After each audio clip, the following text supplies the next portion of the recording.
All right, everyone, we're getting to the second part of our episode here, and we're going to talk about an individual named Robert Morris, who's a senior pastor at Gateway Church in Dallas. And recently, he admitted to sexually inappropriate activity with a young lady. I'll go ahead and read from the CNN article talking about it here, that a Dallas area megachurch pastor, Robert Morris, admitted to inappropriate sexual behavior with a young lady in the 1980s after a woman accused him of molesting her when she was 12 years old, according to a statement obtained by CNN.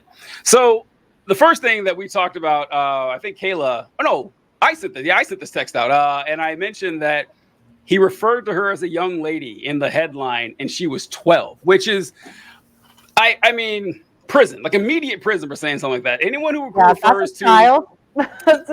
Anyone who refers to a child as a young lady when it comes to like sexual assault and everything, or anyone who says underage women. Now, those two phrases really get minors. Say what? Yeah. Or minors, like the term minors too. Mm-hmm. Like I'm agreeing with you, but I'm adding minors to it. Like sex with minors or assaulted a minor. No, you assaulted a child. Yeah. And we could make it even more succinct, just say rape. We're gonna go with that. Like that's what's going on here. And so I wanted to play this video real quick. This is from, I think it's a CNN interview on the exact same thing. And let me pull it over and get this going for you guys. Tell me, guys, if you can hear this. Make sure. And also, he describes her as a young lady. We should point out. You guys hear? Cindy Clemenshire was 12 years old at the time. She spoke with CNN affiliate WFAA about this. The story is gut-wrenching when I read it on paper, and I've been sharing for years. So it just happens to be God's time, I think, for it to come to light. He didn't come forward and confess. He was turned in. And when someone's turned in, what are they sorry for? Are they sorry because they got caught, or are they truly repentant of what they did? Robert Morris was a young married pastor at the time in his early... What was that? I just was saying that was my first time seeing that particular picture of him, and yikes. That was a weird picture of him. You're right. You know, it's funny. It's funny. I was thinking the same thing. It was like a really highly like airbrushed photo and everything, because I've seen other photos of him just as a normal person. I was like, ooh, someone did like this weird ass headshot of him, because he didn't look like that in the other clips I saw. Okay, is that? And according to the same one, that is a eerie. When someone's turned in. But let me go back to where we were. Finish this bad boy up. Some more of the weird verbiage too that was used. He said that he called it a moral failure and his 20s. What?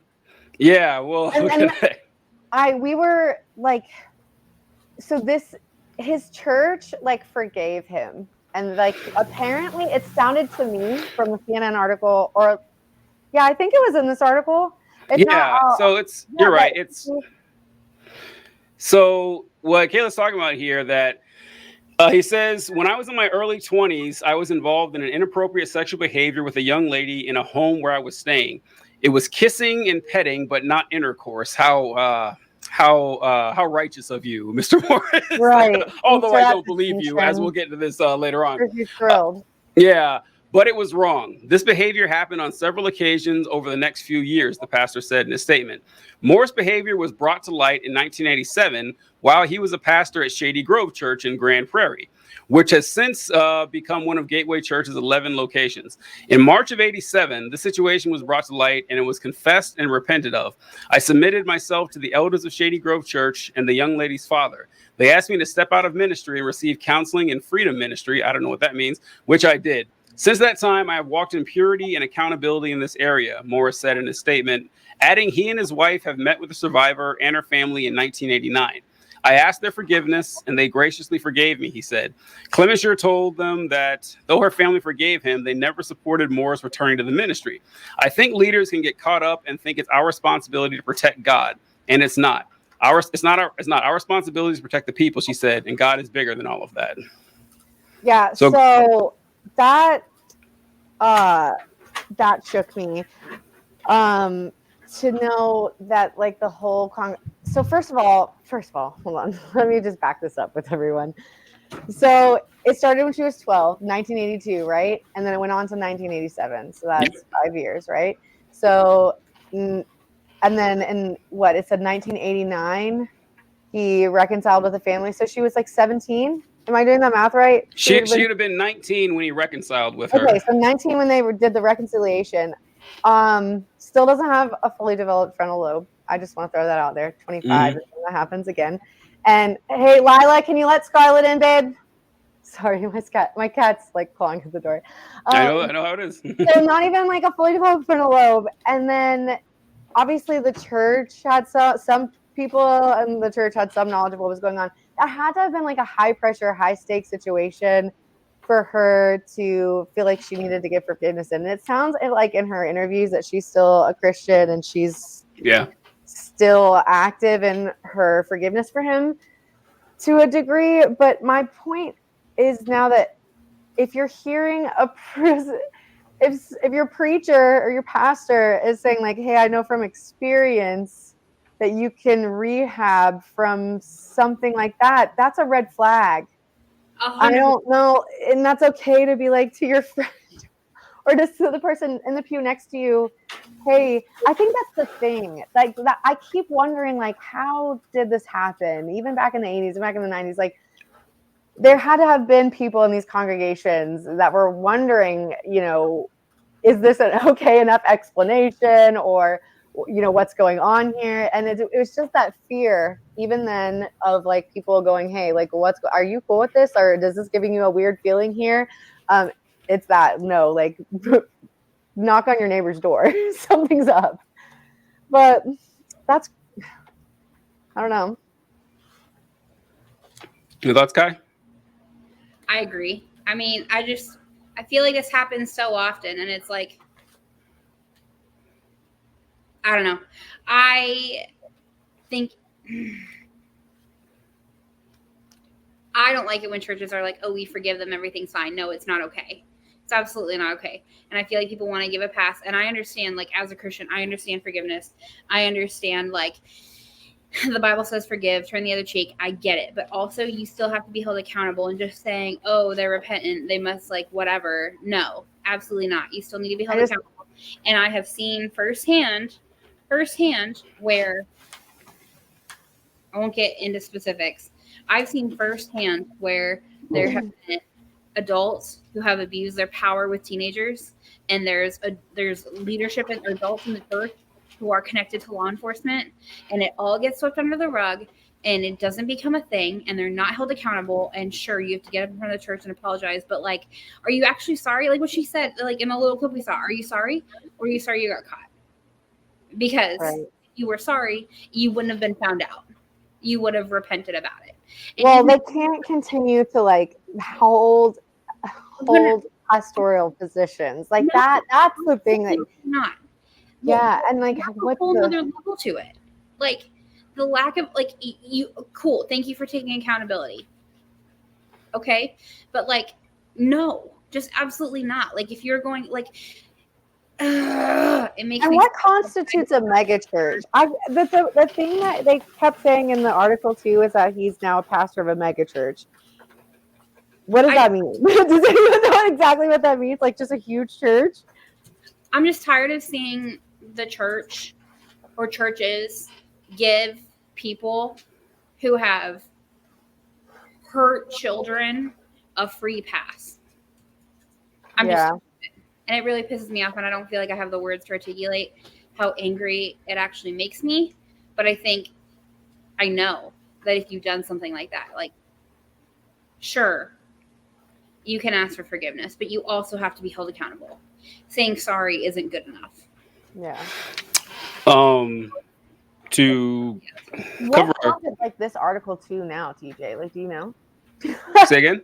What's going on why the article now? Like, why? Oh, the now? article. So, all right, I'll answer that question. But real quick, what I wanted to get to was you asked what constitutes a megachurch. I don't know. My first thought was I don't 1,000 people, but Okay. his church is 4,000 people. Just so you know, it's 4,000 people in his church. And Gateway Church, as they mentioned, has like satellite churches, and altogether the church proper is 100,000 people. So it's a massive population of parishioners that attend this church. This reason that this is in the news now is because the lady went public with this information like just this week, this week. And so, in fact, hold on, let me play a clip real quick to finish out.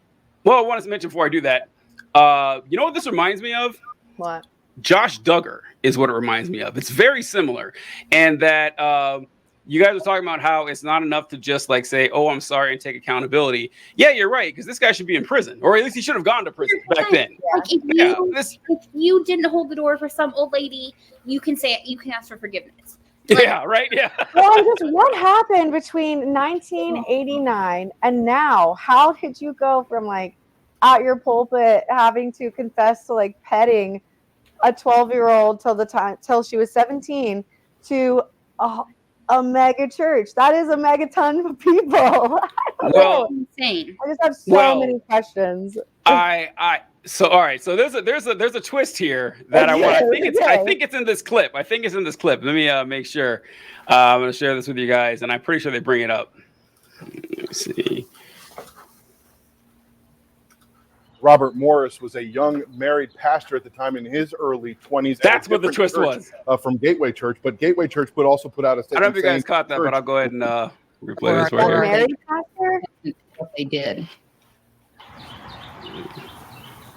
Robert Morris was a young married pastor at the time in his early 20s at a different church from Gateway Church. But Gateway Church also put out a statement saying, Pastor Robert has been open and forthright about a moral failure he had over 35 years ago when he was in his 20s and prior to him starting at Gateway Church. He has shared publicly from the pulpit the proper biblical steps he took in his lengthy restoration process. So we understand that Robert Morris was not in the pulpit this weekend. The church had announced several years ago that his son would be taking over in the coming years.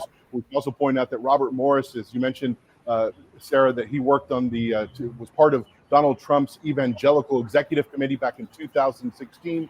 In 2020, Robert Morris held a roundtable with Donald Trump at his church back in 2020. It's not. So, he was married at this time, which I didn't know until I watched that video when I was doing prep for this show, because I didn't see that mentioned in the articles. I guess it's not entirely relevant to the story. He committed the... Okay, hold on. I'm confused. We got to back this up. So he was married when he was at Shady. Don't forget, Grill. He was young and married. He was young and married. We need to justify this behavior.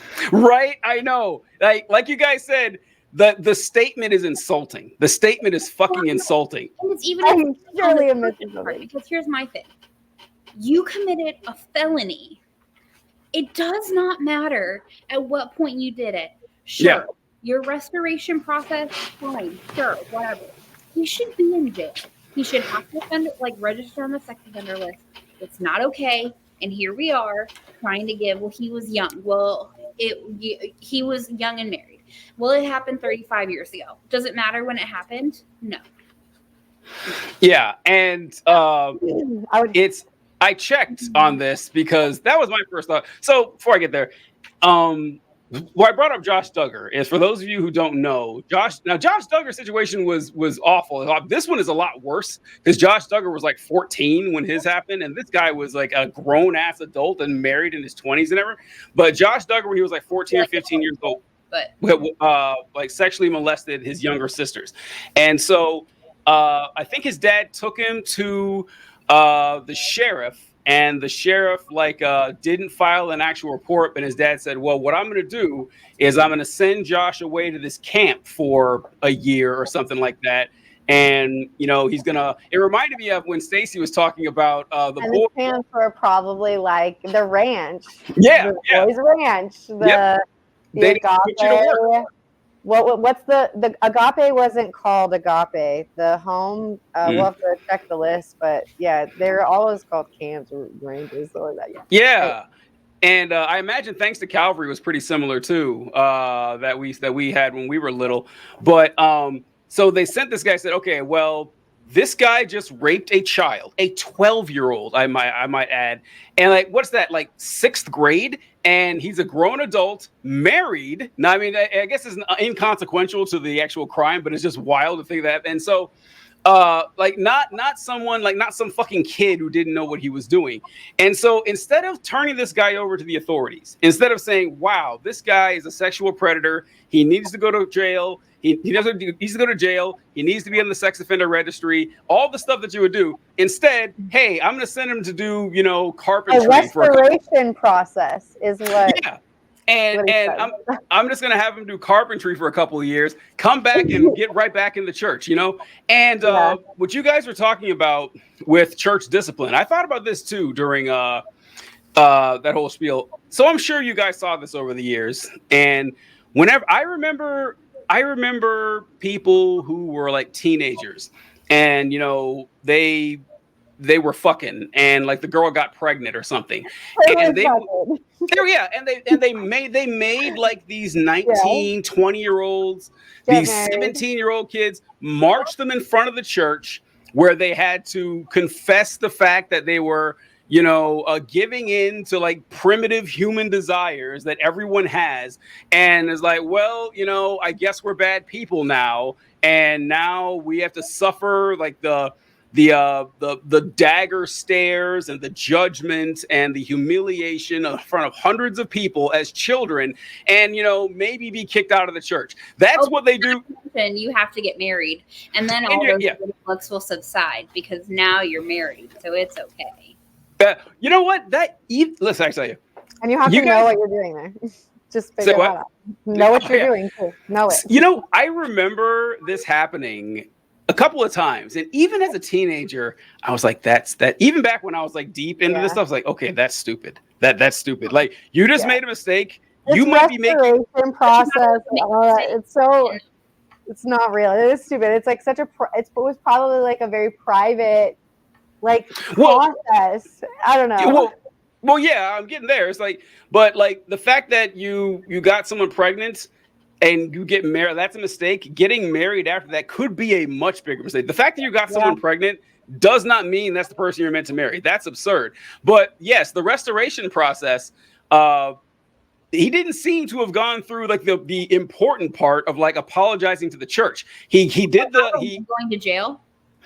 Say what? Going to jail? That part? Yeah. He not only did he avoid judgment from the law, he didn't even get judgment from the church. He didn't get either. And he just he went off to the camp, came back, and says he apologized to the family, one-on-one. But he did not admit to the church that he molested that girl. Otherwise, I doubt that the congregation would have accepted him to be the pastor there for, decades on end. So it's just wayside that it gets caught in, and that's how they do it every time. Like they continue to take like the pastors in the IFB community tend to take advantage of time and transition and just like moving around like that, and that's how these things like end up, just getting forgotten there. There has to be like some kind of like, what's the solution? Like, you make like a pastor. You get fired. And you're not. Well, I mean, but like, yeah, but they get fired and then they go into megachurch. I don't know. Did he get fired? Did he leave? I'm sorry. I keep going down these like rabbit holes, and you're getting there, but no. So like, the announcement was made like this week or something, and he's a year from retirement, and he's going to retire next year. His plan hasn't changed at all, and that he just put out that statement saying, hey, I made this mistake when I was young 35 years ago, but that's in the past, and I asked for forgiveness, and so I'm fine. We followed all the church protocols for offending a brother in Christ or whatever, and we've moved on. Like that's it. Like nothing's going to happen here. And I checked the statute of limitations on this. So in Texas, if you sexually assault an adult, there's a 5-year statute of limitations to report that to the authorities. If you sexually assault a minor, you have until, the minor turns 18, and then you have 15 years to report it after that. So that would have happened, 20 years ago. So the statute of limitations for criminal charges is long out of the window. So he's not going to suffer any legal repercussions for this. He just, did this and gets to go on and live his life with no issue at all. So yeah, that's the fairness goes. His son, right, is what I read. Yep. His son is supposed to step up. I just don't believe that between 1989, I don't believe it. I don't believe you molest a 12-year-old girl, you get away with it. You grow. You go up from there. Like, he went from Shady Grove to Mega Church. Mega Church is fine with this, apparently. Even going to let him pass the torch to son. Jesus is cool. And that's it. Like, I just can't deal with that being the answer. But that, I don't know. There has to, but his son, I know his son didn't do anything.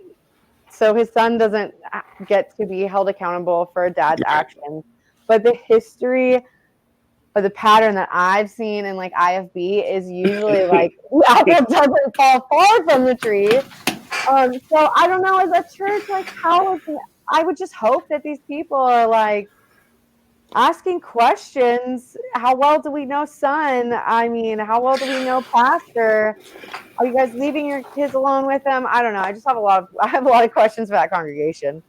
Yeah. Like, how would the congregation react to this? Because I can tell you, if I found out my pastor did that, I would vote that guy out for me a pastor. I'm sorry, man. Like, this is what do you want me to do here? This personal, but this, yeah. It's nothing personal. I'm serious. Statistically speaking, it's not a risk I'm going to take with my soul or my kids. I don't know.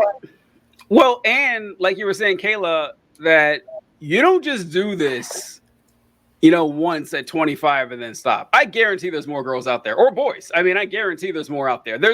You do that and pretty much get away with it. You're not, why? What incentive does he have to stop? What incentive do he have? Like he was already. There's no consequences for your actions. Nope. You get 2 years off in the woods. That's what you get. None. Yeah. None. Yeah. And this is actually, how do I phrase this? One thing that I did appreciate about independent fundamental Baptist churches was the lack of a Presbyterian power structure within the church. That I actually did like that. It made more sense to me. Like, if I'm going to worship God, I shouldn't have a chain of command. Like that was very odd to me that a lot of churches, like Catholic churches or obviously Presbyterian churches, have this like ecclesiastical ladder in which your pastor reports to. Say what? Yeah. Like to God. Why does my pastor have to report to a bishop in another state who reports to an even higher priest in a different state? That's weird to me. But what you end up running into is a different version of the same problem. Is that like in the Catholic Church, when they would have their sexual molestation scandals and a priest would be accused of something like this, the bishop would just move the priest somewhere else. So the charges kind of fall away. And you kind of have the same thing, but in a smaller scale with these independent churches in which the pastor finds out that, someone in his staff is, raping children, whatever. He can be like, all right, let's just like shuffle you out of here. We'll take care of this problem. Like, it may not be in a connected power structure, but the cover-ups still happen, and they happen all the time. But do you ever feel like I hear you, and I'm not saying you're wrong, but do you ever feel like in IFB churches that there's no accountability for the pastor, and that what the pastor says goes, because like he's directed by God to be the leader of the church? So how dare you question him? Because I feel like that's almost just as bad. Because that's what I'm saying. Look at the but like the law should. It's just, I don't know. It's just a smaller version of the same problems that you run into. You have like a king who can do whatever he wants, but no one questions him. Exactly. And I think, I don't know, like I've said, I've seen good churches. I've been a part of good churches where there is checks and balances if the pastor's not doing what he's supposed to be doing. But like, especially in these, like the IFB churches, bro, they can just do whatever they want. And then someone's going to screw up and they have to like they can't lose their job, so we're going to find another church for them, which is fine. But then we're going to like not hold them accountable. They're still going to be on the job, and the pastor's basically going to call and be a reference and be like, yeah, they're a great person, you should hire them. Yep. No, absolutely not. Yep. Yeah, I agree. I get really mad about it. I'm sick of people being like, "Oh my, do you mean a child?" Because that's what they are. Oh, and you're sorry, but what are you doing about it? Yeah. Like, you should not be allowed to be in that position anymore. It feels icky. It feels like unclosed. It feels like there should be like more to read, more to find. And you know what I would be interested in is I would be interested in seeing if the church partners with any ministries that is like anti-human trafficking, guarantee they do. Fascinated, because I just guarantee. I have lots of thoughts, and it makes me really angry. I bet everything I own. The Josh Duggar thing is any better? Really? I think no, I want to like kids from it. We're going to fact check this because like I think it's Josh Duggar doesn't get a pass to post. Like, hold on, Kayla, hold on. Well, I can't hear what Kai said. What did you say, Kai? Oh, I just said I don't think Josh Duggar gets a pass because he was 14 or 15. I think it's just as bad. I think it's just as bad. I don't think he gets a pass, and I know we're not. No, absolutely not. No. I know. I think it's just as bad. Like, I can't even wrap my head around that either. The whole thing. It just makes me really angry. I'm done now. Yeah. Sorry. Kayla, go. I'll shut up. I already forgot what I was going to say because now I'm trying to decide if I think it's just as bad. I mean, like versus him being like 14 versus like the pastor being an adult. I don't know. Right. Let me see. I'm reading an article here, so okay. I was like, okay, what are you doing? I like maybe got a little triggered there for a second. I don't know. I was wondering. I was thinking about how the family. I was thinking about I can't get off the whole like the timeline of her family like having forgiven the pastor and her. I want to ask her more stuff about it, and it just made me feel weird. And I was trying to like present something on the podcast about how that's just not a fair setting to expect like forgiveness from a young adult. And then obviously this woman has, she still forgives him, and not to say that you can't. I think however she chooses to process her trauma is on her, and if she chooses to forgive him and her family chooses to forgive him, I say that is part of her healing journey, and that's fine. I just felt like that was a red flag to me. I was like, why was it a group forgiveness setting? I don't know. I think that's what I was trying to get at. That's what I took out of the article. So but maybe I was wrong about that. I noticed that too. He apologized because I remember it said he apologized to her and her parents. I was like, okay, her parents are not the chief ones. I can see why he would apologize to her parents because he was put in a position of leadership over her. And so he didn't just apologize to her, but to her parents because he obviously would have hurt them deeply too by doing that to their daughter. So I can see why he would do that. Like, that's like a teacher abusing a child and then apologizing to the parents also. Yeah. Yeah. So it says here, the woman declined to do an interview with Fox 4, but her attorney sent a statement on her behalf. For decades, churches have ignored her disclosures while embracing, promoting, and endorsing this reported sexual offender as a man of God. She is encouraged that this darkness is finally coming to light and is hopeful that other sexual abuse victims who may be suffering in silence will finally realize that they are not alone and be empowered to step forward. Don't suffer alone and in silence. There are people who will believe you and support you. You just need to find the right people. So I don't know. So because what I've read is that she was telling people, but no one believed her, I guess, and maybe she went to I don't know. Like, I don't know what's going on, like how this came out, but yeah it seems weird. Like, why now? Later, you know what? I remember seeing something she wrote too, where someone's like a lot of sexual assault victims come out between their 40s and 50s. I remember seeing something about that too. Do you see that, Kayla, when you're reading about this? I remember that. I mean, I do know that is very, very true. And I know even there's cases that people don't remember stuff, or you know, there's so many different reasons or timelines. There's no timeline or right way that trauma comes out or to process it. I did not, you know, I'm not trying to say anything about that. I just, what I'm trying to draw light to is that, like, maybe that wasn't healing and that wasn't forgiving for her, that like group setting in the church, or if that's how the church dealt with it, was her family and the pastor and her sitting down with it, and then that is what translated to the congregation, and then his move from shady into the mega church, and then here we are, he's retiring, you know, later, and son's passing down. I'm just that it's okay that it's wonderful that she has forgiven him, and whatever timeline that's coming out, and she feels like she wants to advocate for others and like voice it. That's so great. And I hope that I have the sneaky suspicion that more people will probably come out. I think it's like what I'm trying to hint around too. And I'm that's not like a call for other victims either, because this is not my place or our place, but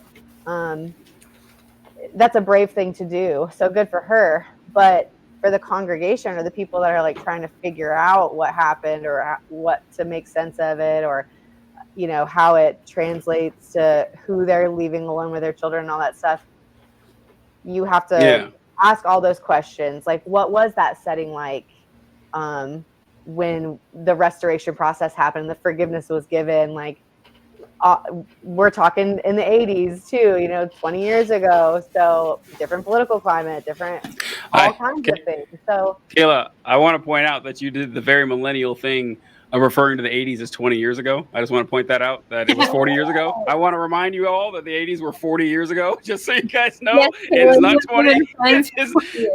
Say what? Kayla and I have been friends for 20 years. The 80s were definitely 40 years. It gets us all at one time. But so I just found another thing here. It said I was kissing. I submitted myself to the elders of Shady Grove. We didn't make any jokes about Shady Grove, which is unfortunate. We didn't make the name Shady Grove.